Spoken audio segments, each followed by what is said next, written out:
রইল আমার অনন্ত কোটি দণ্ডবত। যদি প্রশ্ন করা হয় কৃষ্ণ কোথায়, তাহলে উত্তর হয় কৃষ্ণ কোথায়। কোথায় কৃষ্ণ?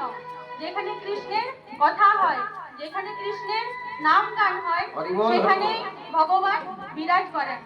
তাই আমার গুরুদেবের আশীর্বাদ মাথায় নিয়ে চলুন আপনারা সবাই মিলে মহানন্দে ভগবানের নাম করি। হাতে হাতে হাতে হাতে হাতে হাতে দাও তালি, রাধা রানী हमारी प्यारी। हाथे हाथे हाथे हाथे दाओ